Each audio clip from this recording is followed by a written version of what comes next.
Wild West love stories. Tales of passion, written on the American frontier.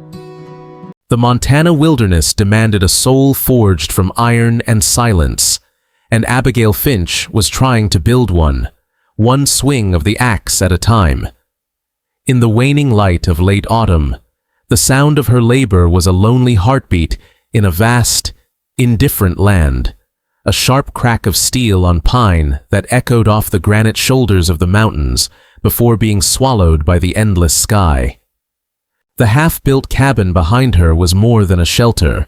It was a fortress against the ghosts of a Boston life, a testament carved from the forest itself that she would not be broken.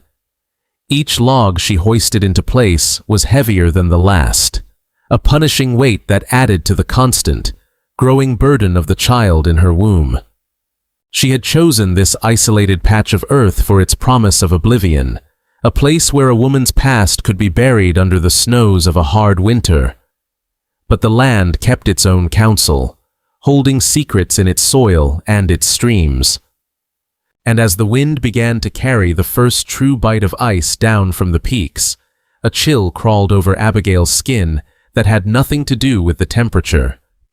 It was the primal, unsettling feeling of being watched, not by the curious eyes of a deer or the distant gaze of an eagle, but by something far more calculating.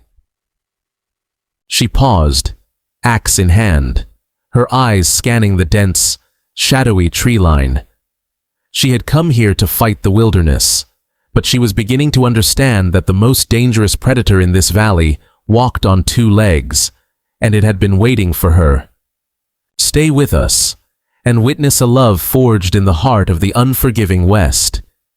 If this story touches your soul, don't forget to like, share, and subscribe for more tales from the frontier. Part 1.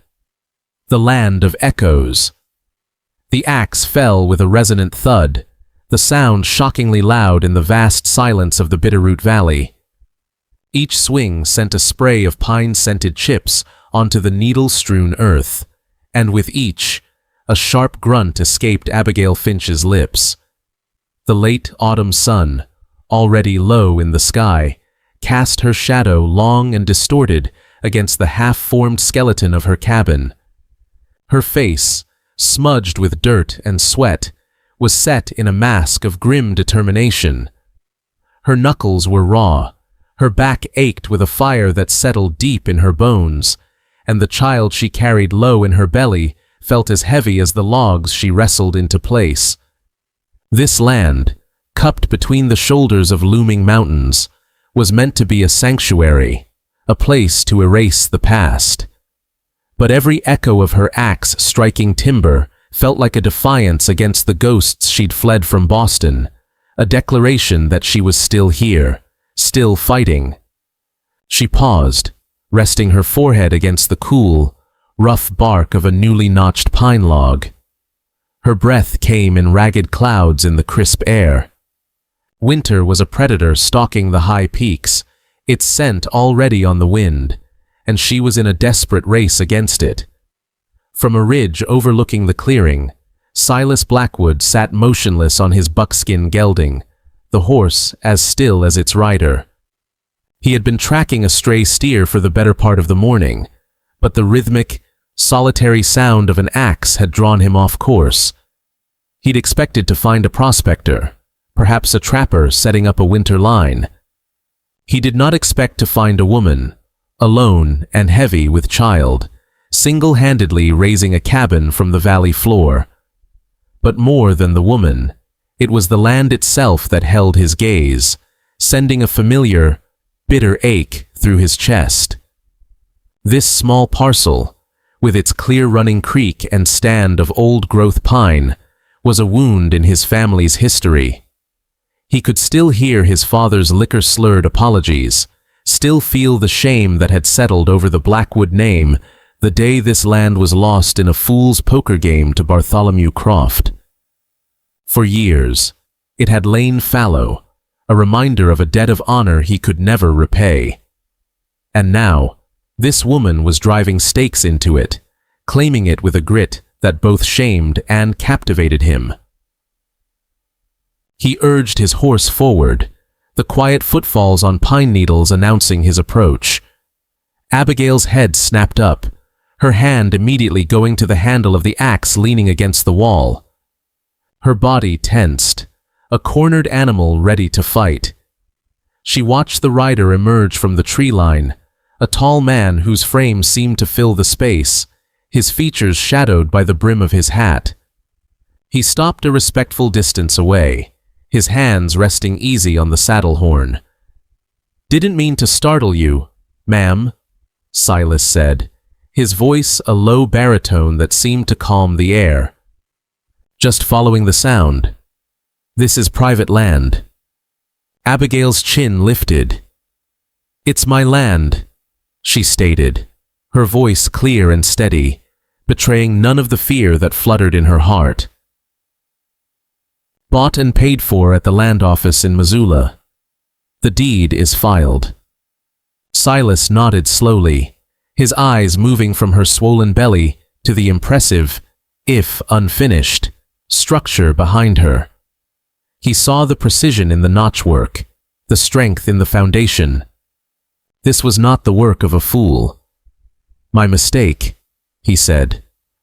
"Name's Silas Blackwood. My family's ranch, the Circle B, borders this valley to the east." He saw no recognition in her eyes. She was new, then, truly new. "Abigail Finch," she replied, offering nothing more. The silence stretched, filled only by the whisper of wind through the pines. "That's a considerable amount of work for one person," he finally ventured, gesturing with his chin toward the cabin. "Especially with winter closing in." "I'm aware of the season," she said, her tone sharp as frost. "And I've found my own 2 hands to be sufficient for the task." Silas felt a wry smile touch his lips, though he kept it from his face. The pride in her was as solid as the rock-strewn earth beneath them. It reminded him painfully of his late wife, Eliza, who would have sooner wrestled a bear than ask for help. But he also saw the deep exhaustion etched around her eyes, the slight tremble in the hand that still rested on the axe. This wasn't just pride, it was survival. "I'm not questioning your ability, Mrs. Finch, only offering a neighbor's hand. Those ridgepoles are heavy. I could have a few of my men help you set them before the first snow." Abigail's eyes narrowed. "I'm not in the market for charity, Mr. Blackwood, or pity." The words were a wall, and Silas knew better than to try and break it down.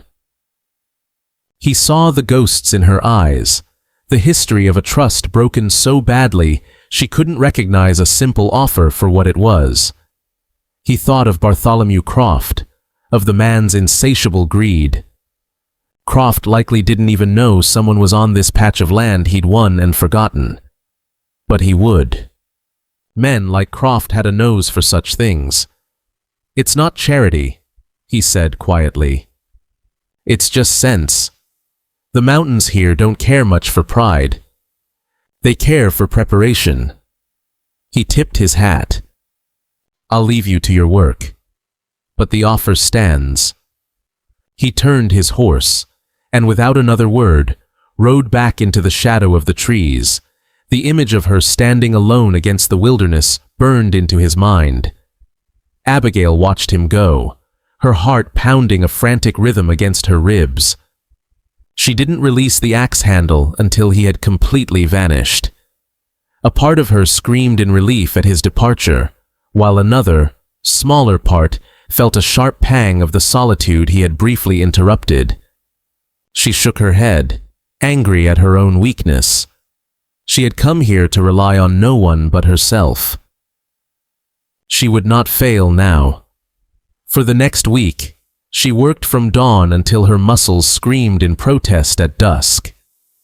The walls rose higher, and she managed, through a grueling system of levers and sheer willpower, to haul the ridgepole into place.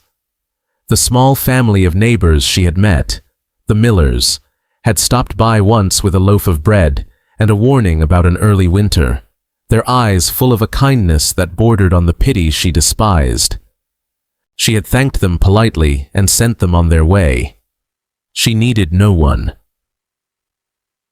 One evening, as twilight bled purple and orange across the sky, she went to the creek for her last bucket of water for the day. She was humming softly, a half-remembered tune, when she noticed it. A slick, oily sheen swirled on the surface of the water near the bank, clinging to the rocks with a faint, chemical smell that wrinkled her nose. It wasn't pronounced, but it was undeniably there, an unnatural film on the otherwise pristine water. She knelt, dipping her fingers in and rubbing them together. Grease. Lamp oil, maybe? Her eyes scanned upstream. There were no other homesteads, no camps for miles. The creek flowed directly out of the mountains onto her land. This was no accident. A cold dread, colder than the icy water, washed over her. It was a message. A quiet, insidious warning that the predators in this valley didn't all walk on four legs. Someone had been here. Someone had deliberately tainted her only source of water. And as she stood there, the bucket forgotten in her hand, she looked at the dark, imposing silhouette of the mountains and realized, for the first time, that her fight was not just against the coming winter. She was not alone on this land, and whoever else was out there did not want her here. Part 2. The Alliance by the Creek. Sevens. For 2 days, Abigail fought a silent, losing war. She hauled water from further down the creek, boiling every drop over her fire until the pot was black with soot, a process that stole hours from her work and strength from her limbs. The greasy film in the water had dissipated, but the fear it had instilled lingered like a poison. Every snap of a twig in the woods sent her reaching for the axe. Every shadow seemed to hold the form of a man. The solitude that had once been her shield now felt like a cage, amplifying her vulnerability. On the third morning, she awoke to a new violation. A freshly painted wooden sign had been nailed to one of the large pines at the edge of her clearing. In stark, black letters, it read, "Property of B. Croft. Trespassers will be prosecuted." The audacity of it stole the air from her lungs. This was no longer a subtle warning. It was a declaration of ownership, a flag planted in her defiant world. Pride was a luxury she could no longer afford. Swallowing the bitter taste of defeat, she abandoned her work and walked the miles to the edge of the Circle B ranch, her steps heavy with reluctance. She found Silas Blackwood mending a fence line, his movements practiced and efficient. He saw her coming from a long way off, and he straightened up, wiping the sweat from his brow with the back of a gloved hand. He didn't say, "I told you so." He simply waited, his expression unreadable, as she recounted the story of the tainted water and the sign, her voice tight with a rage that barely masked her fear. He listened without interruption, his jaw tightening as she spoke. When she finished, he only nodded once. "Bartholomew Croft," he said, the name tasting like rust in his mouth. "He's a man who believes money can buy the law." He looked at her, at the dark circles under her eyes, and knew this was a fight she could not win alone.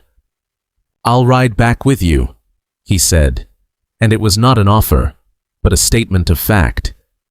The journey back to her cabin was quiet, but it was a different kind of silence. It was no longer empty, but filled with a shared, unspoken purpose. He found where the oil had been poured into the creek, a careless act meant only to intimidate. Together, they worked, Silas digging a small diversion channel to flush the contaminated section, while Abigail cleared the affected rocks. There was an easy rhythm to their shared labor, a nonverbal communication that grew as the day wore on. He seemed to know which tool she needed before she asked, and she had a canteen of fresh water ready for him before he realized his thirst. He was a man of quiet competence, his strength not just in his muscles, but in his steady, calming presence.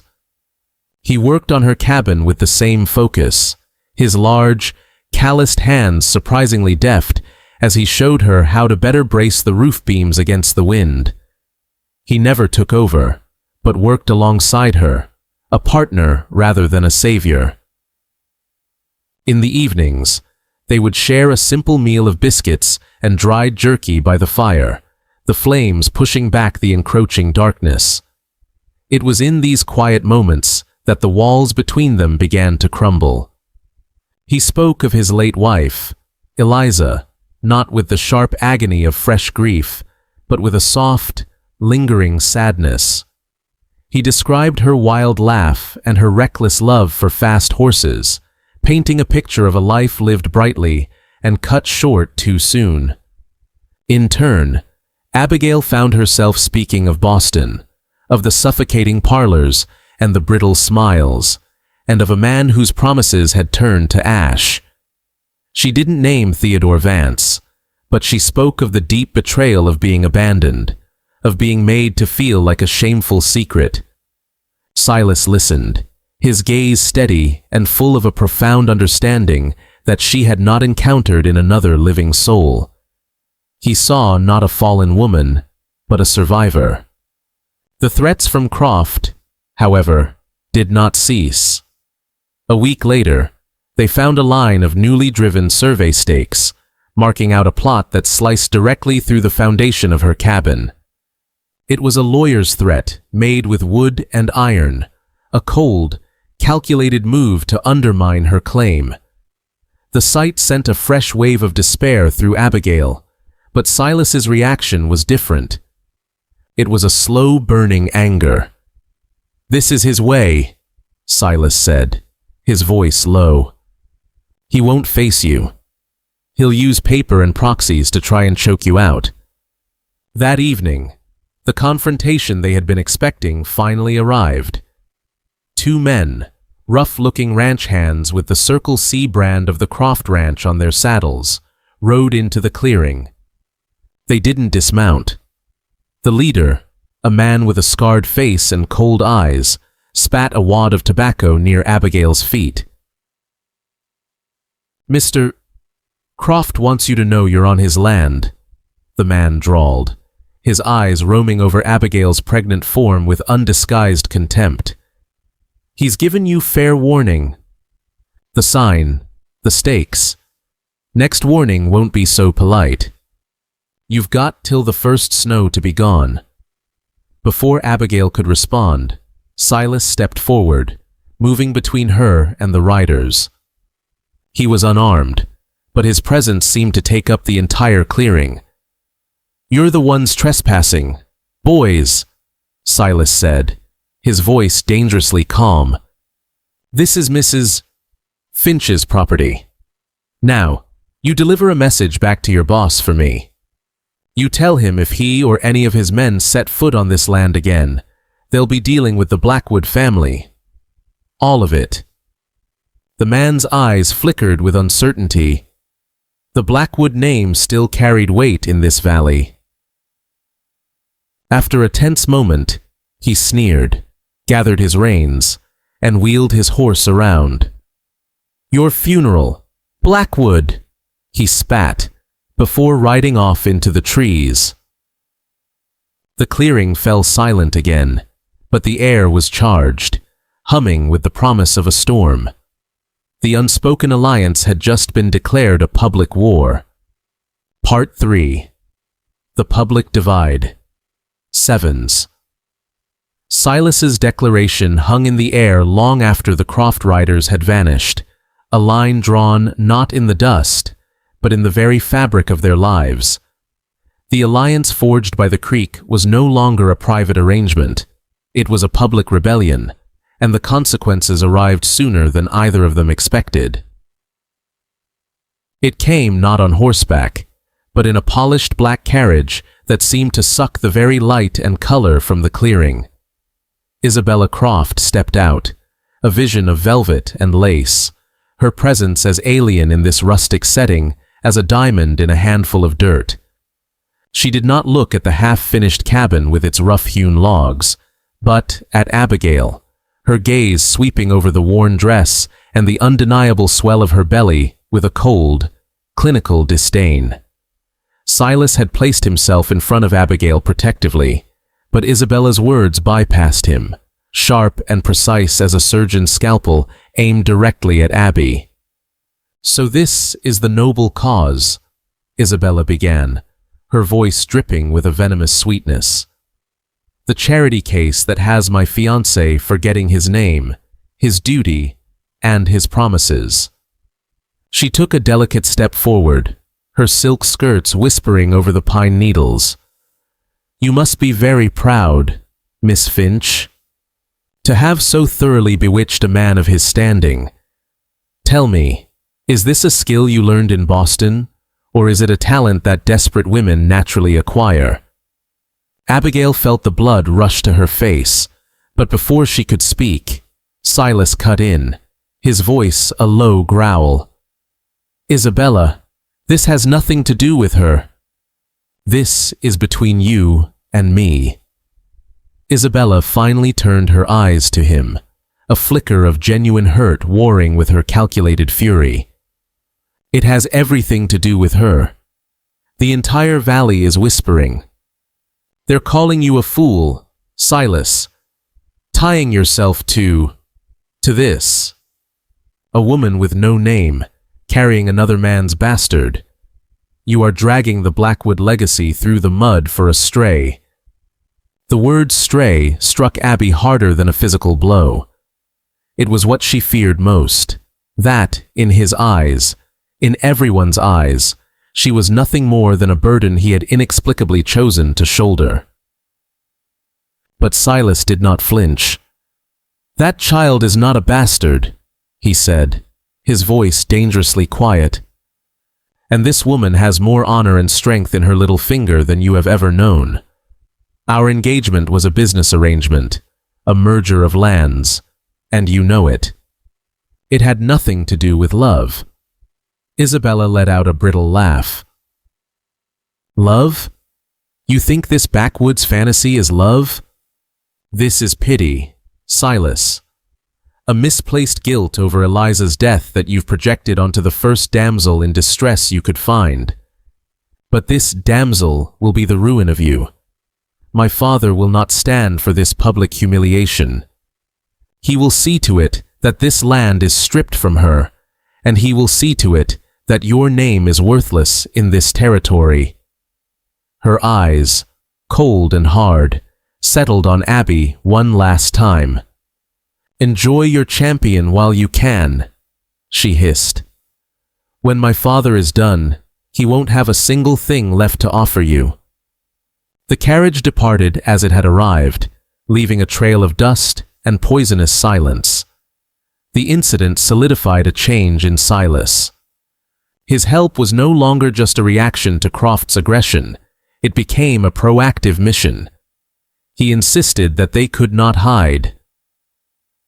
"Hiding is what he wants," Silas argued one evening, as the first flakes of snow began to drift down from a leaden sky. "It lets him control the story. The annual harvest dance is next week. We're going." The idea terrified Abby.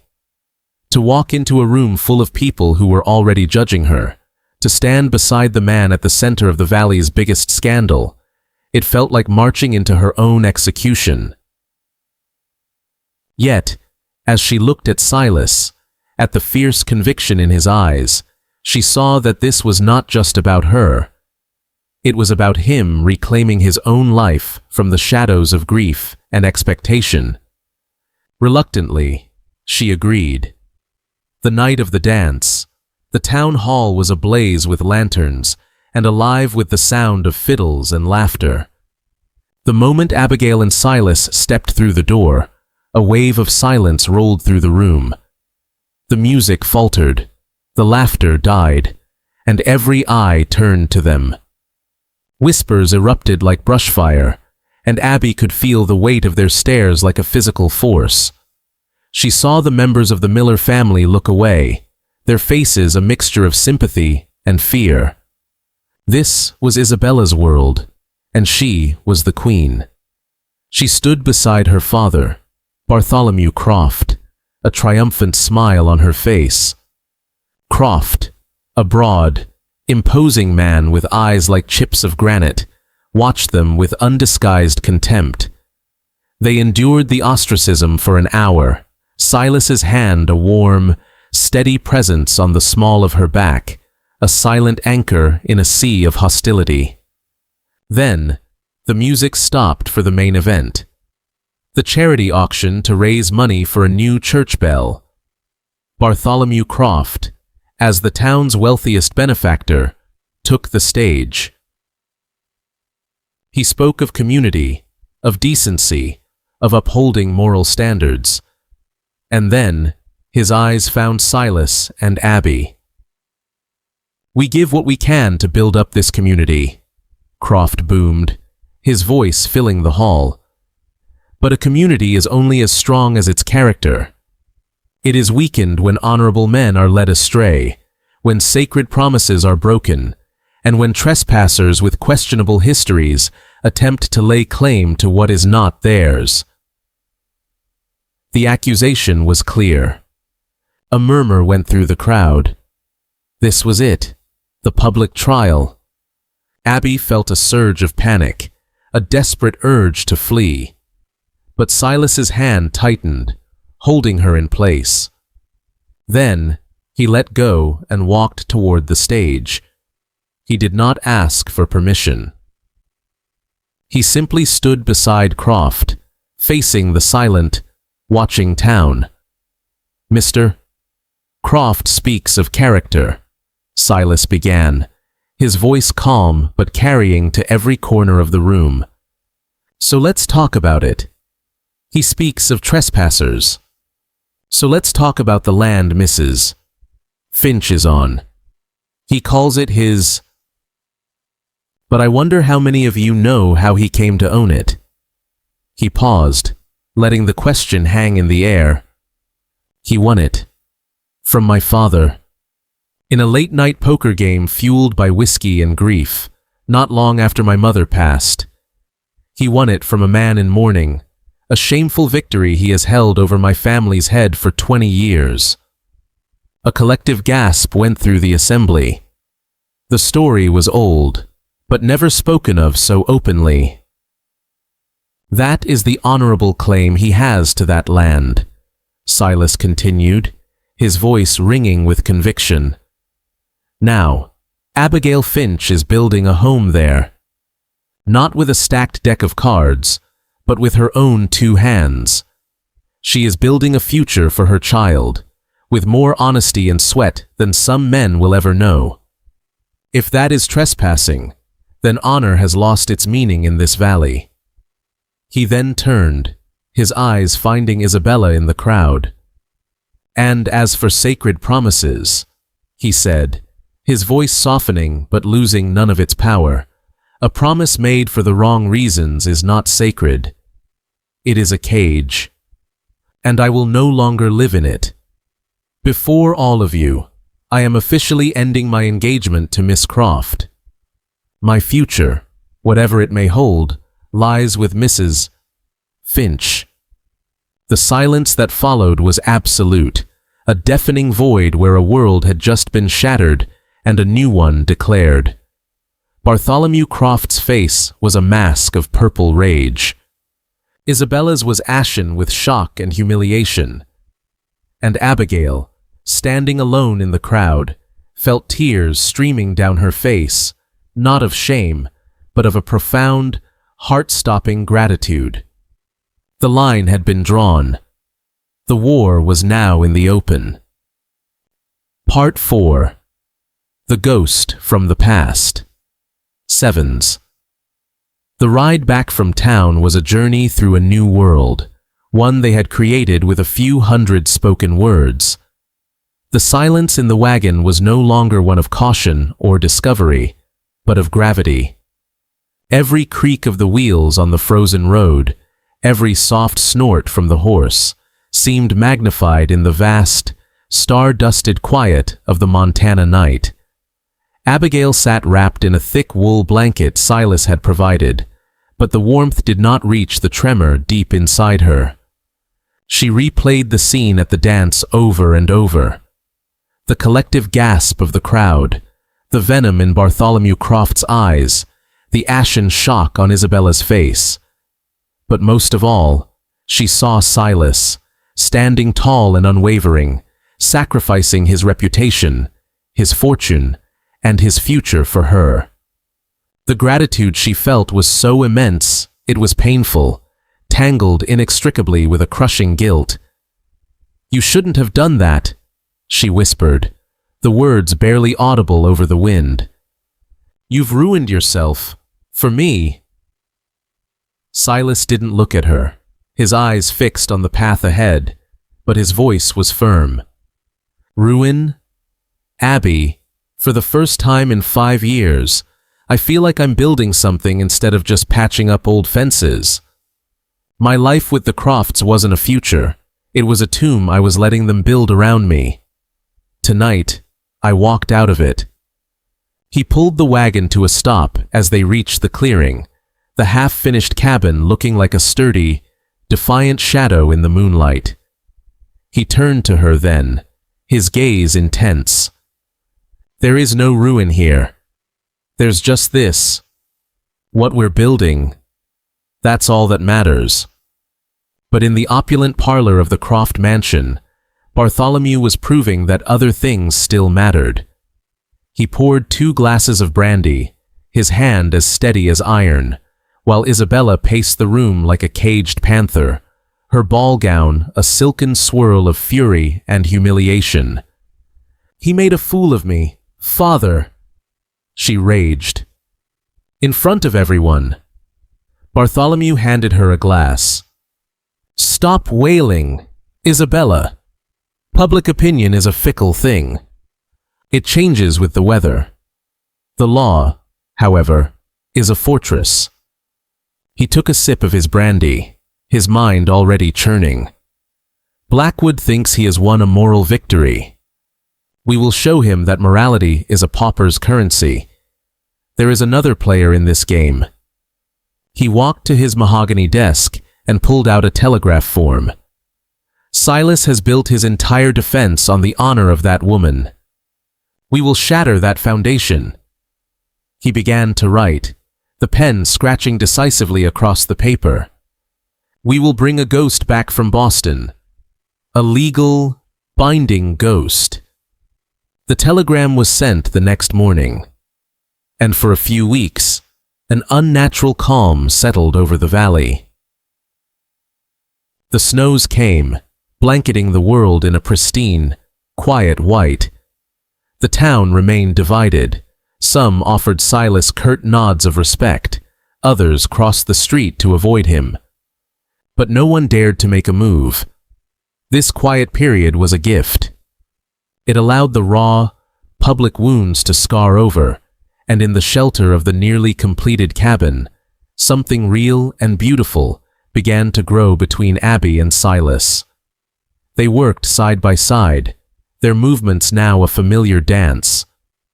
He taught her how to properly chink the logs with a mixture of mud and moss to seal out the wind, and she showed him the quiet satisfaction of a perfectly kneaded loaf of bread baked in their new stone hearth.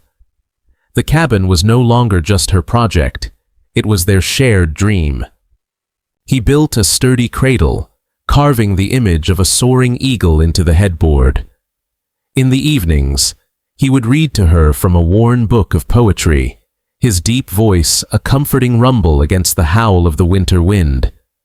One night, as they sat before the fire, he finally spoke of the day Eliza had died, of the terrible silence after the fall, of the guilt that had consumed him for years, a guilt for not being able to protect her from her own wild spirit.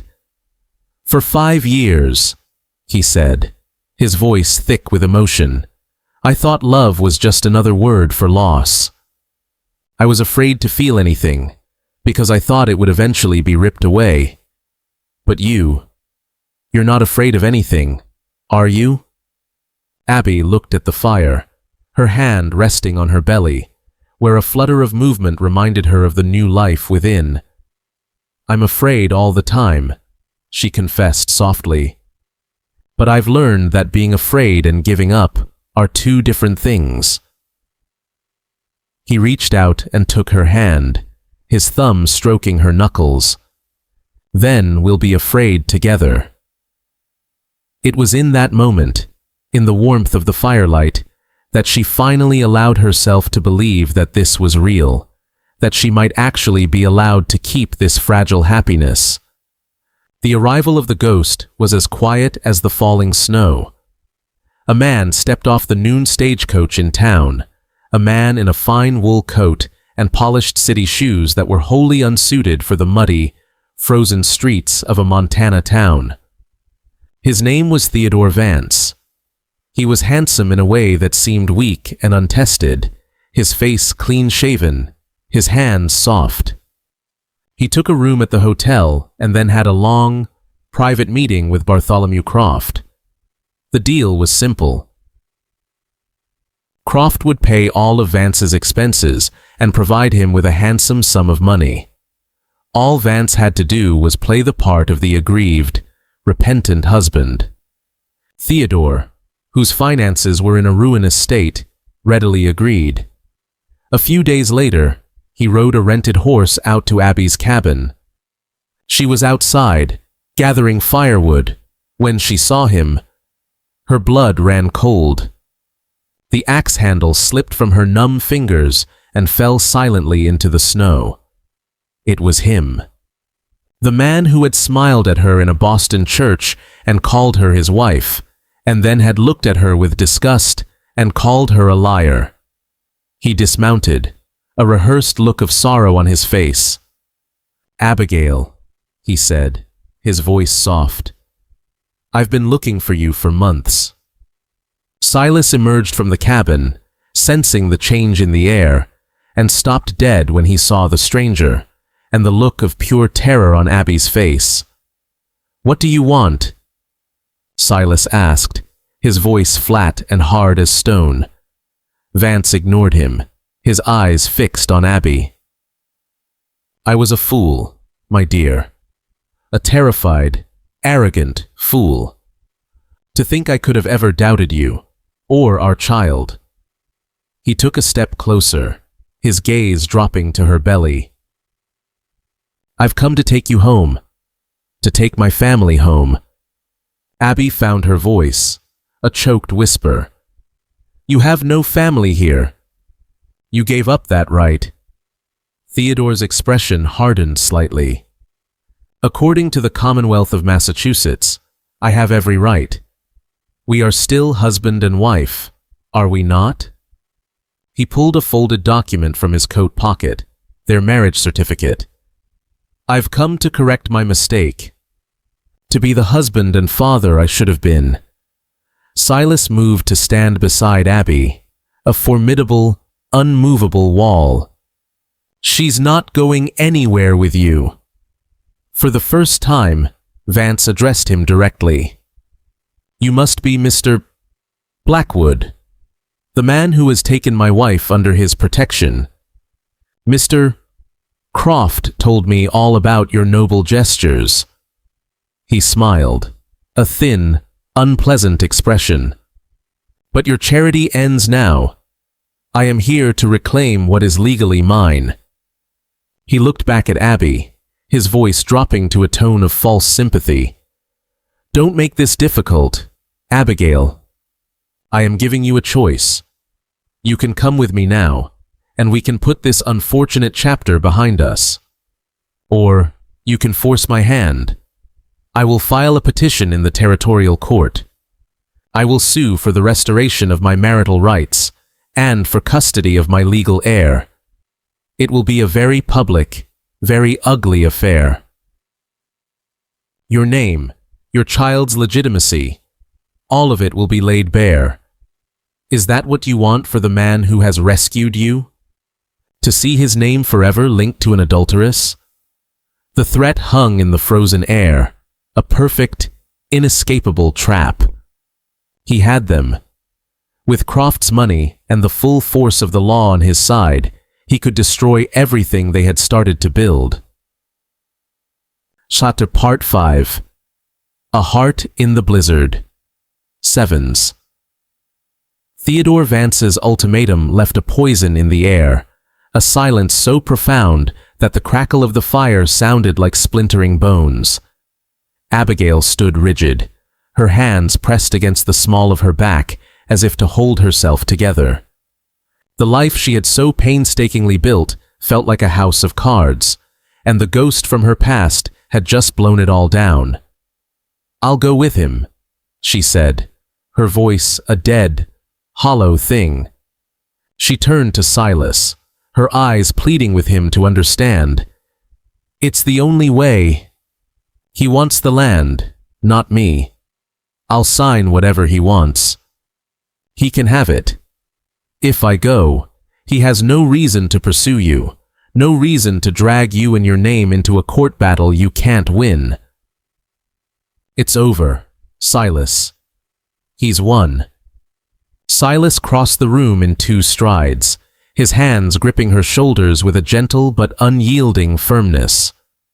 "No," he said, his voice a low, fierce rumble. "We don't run. We don't surrender. Do you think I did what I did at the dance just to watch you walk away with him?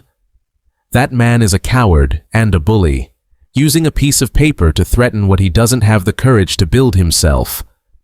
I don't care about the law he's hiding behind, and I don't care about the names he'll call me.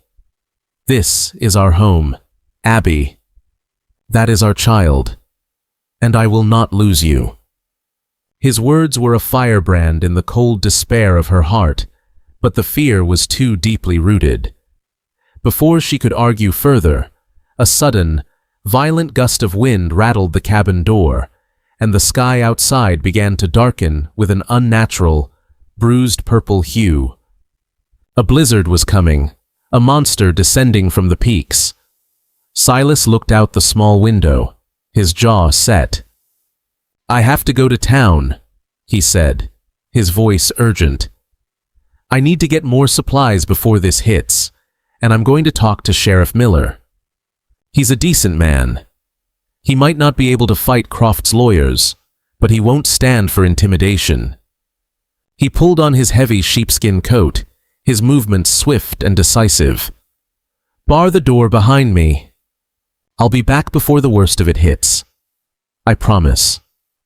He kissed her then, a hard, desperate kiss, full of unspoken promises and fierce resolve, and then he was gone, swallowed by the first flurries of snow. The moment he disappeared, the true terror of her isolation closed in. The wind began to shriek, a living entity clawing at the walls. And then, the first pain hit her. A sharp, clenching fire low in her belly that stole her breath and sent her staggering against the table. It couldn't be. It was too soon. But another contraction, stronger this time, answered her. The stress, the fear, the confrontation, it had all been too much. The baby was coming. At that same moment, 3 riders were pushing their horses through the thickening snow toward the cabin. Bartholomew Croft, Theodore Vance, and one of the hired thugs from before. The storm was their cover, a perfect accomplice to their final move. "She's alone," Croft yelled over the wind. "Blackwood has gone to town. We'll have her and her signature on a quitclaim deed before he even knows what's happened." Theodore looked unnerved by the sheer violence of the weather, but his greed was stronger than his fear. Inside, Abby fought a two-front war.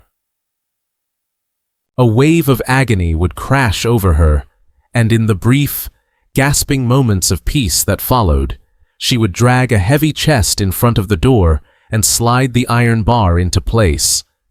She grabbed the axe, its weight a familiar, grim comfort in her hands. She was a cornered animal, and her only instinct was to protect the life fighting its way into the world. The riders arrived, their dark forms barely visible through the swirling white. They saw the barred door, and Croft's face twisted in rage. "Break it down!" he ordered the hired man. Miles away, Silas was fighting his own battle. The world had vanished into a blinding, suffocating whiteness. The trail was gone, the landmarks erased. He was navigating by pure instinct, the promise he'd made to Abby, a solitary beacon in the roaring blizzard. Suddenly, a figure on horseback loomed out of the snow, the second of Croft's men, sent to intercept him. The man lunged, attempting to pull Silas from his horse. The two men fell, crashing into a deep snowdrift, a tangle of limbs and curses. They fought with a raw, desperate brutality, their punches muffled by the snow and the wind. Silas, driven by a love that was more powerful than any hired muscle, finally slammed the man's head against a frozen log, leaving him stunned and half buried in the snow. He scrambled back to his horse and pushed on, his face bloody, his lungs burning, his heart screaming Abby's name. The first splintering crack of wood at the cabin door coincided with a scream torn from Abby's throat. The hired man was using a log as a battering ram. The door shuddered, the wood groaning in protest. Abby lay on the furs by the hearth, her body slick with sweat, every muscle screaming as the child fought to be born. She was losing strength. The door was about to give. And then, through the howl of the wind, she thought she heard a shout. The battering stopped. She heard a man's cry of pain, the sickening thud of fists on flesh. With one last, monumental effort, as the world around her faded to a roaring tunnel of pain, she pushed.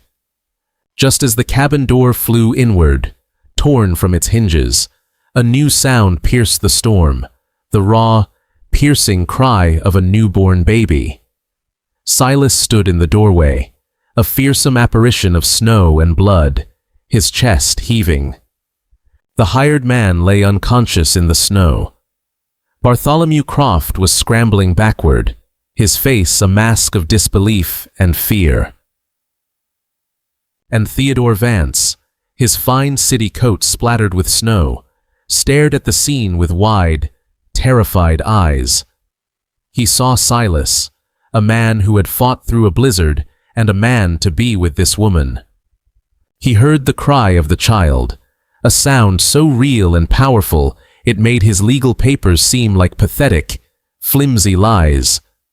And in that moment, the ghost from Boston was finally broken. Silas, ignoring the other men, stumbled into the cabin. His eyes found Abby, pale and exhausted, but with a fierce, triumphant light in her eyes. She was holding a small, blanket-wrapped bundle to her chest. Their gazes locked across the room, a universe of pain, fear, and love passing between them. The blizzard raged outside, but inside the small, battered cabin, against all odds, their family had just been born. Part 6. The home named Dawn. Sevens. The howl of the blizzard outside was a defeated, dying beast, its fury no match for the profound, sacred silence that had fallen within the four walls of the cabin.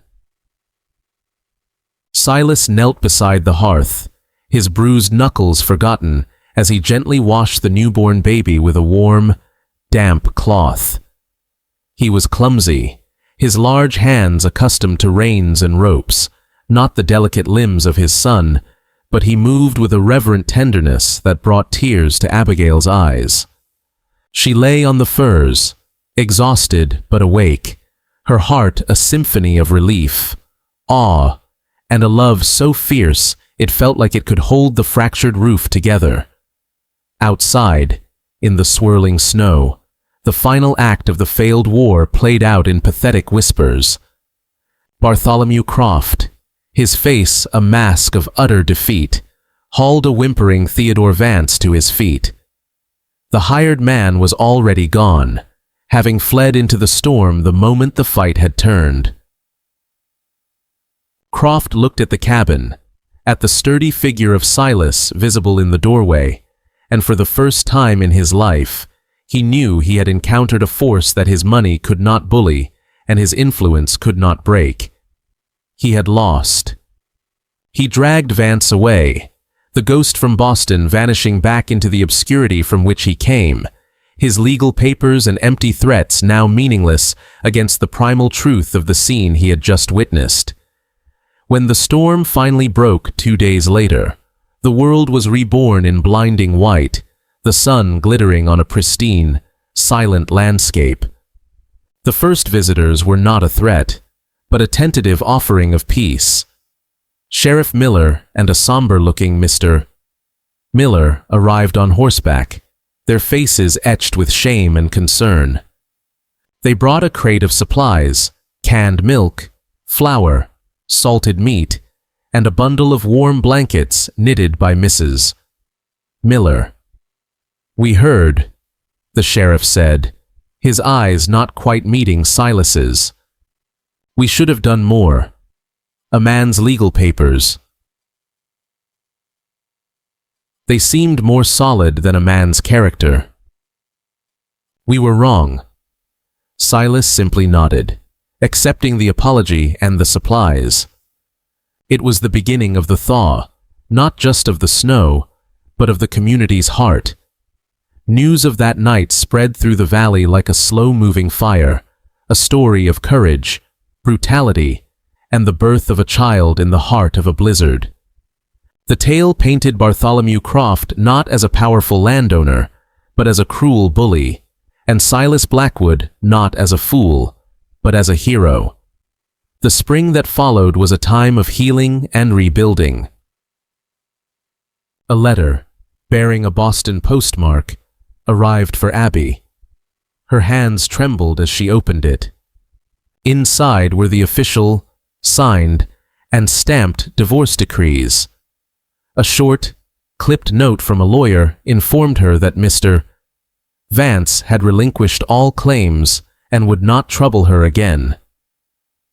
Silas had found him in a hotel in Helena, given him enough money to ensure he would disappear forever, and made it clear that a return to Montana would be his final mistake. The ghost was exorcised, not by law, but by a quiet, frontier justice. The matter of the land was settled with similar finality. Silas rode to the Croft mansion, not as a supplicant, but as a buyer. He placed a pouch of gold coins on Bartholomew's polished desk, more than fair market value for the disputed parcel. It was not a plea, but a transaction. He was not asking for the land. He was taking it, redeeming his father's loss not with anger, but with strength and honor, closing a painful chapter in his family's history forever. The cabin, with its broken door and scarred walls, became a symbol of their survival. But they did not have to rebuild it alone. One bright Saturday morning, a procession of wagons appeared in the clearing.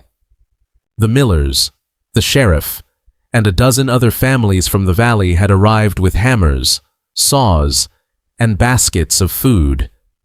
It was a cabin raising, a communal act of rebuilding that was as much an apology as it was a celebration.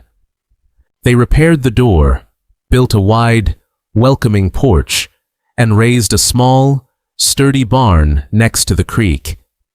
The sound of hammers echoed through the valley once more, but this time it was not a lonely sound of defiance, but a chorus of community. Abby, holding her son, moved among them, offering water and slices of apple cake, no longer the proud, isolated stranger, but a woman who had earned her place through fire and ice. They named the baby Samuel. There was no formal christening in a church. Instead, one sun-drenched afternoon, they stood by the creek, the water now running clear and pure. With the Millers as their witnesses, Silas held his son as Abby dipped a hand in the cool water and touched it to the baby's forehead. It was their own ceremony, a quiet dedication of their son to the land that had tested them and ultimately given them a home. It was, in its own way, their wedding, a vow made not with rings, but with roots that now ran deep into the rich Montana soil. Months passed. Summer came to the valley, painting the meadows with wildflowers and warming the pine-scented air.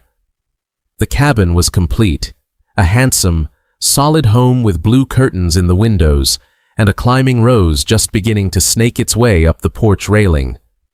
One evening, as dusk settled like a soft, lavender-hued blanket over the mountains, Abigail sat in a rocking chair on the porch, the gentle creak a peaceful rhythm in the quiet air.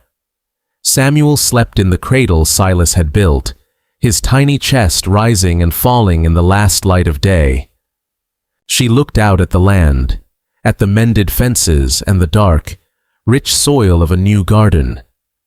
The echoes were gone, replaced by the soft whisper of the wind and the distant lowing of Circle B cattle.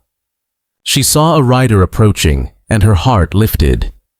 It was Silas, returning not from a fight, but from a day's work. He dismounted and walked up the steps, his face tired but content.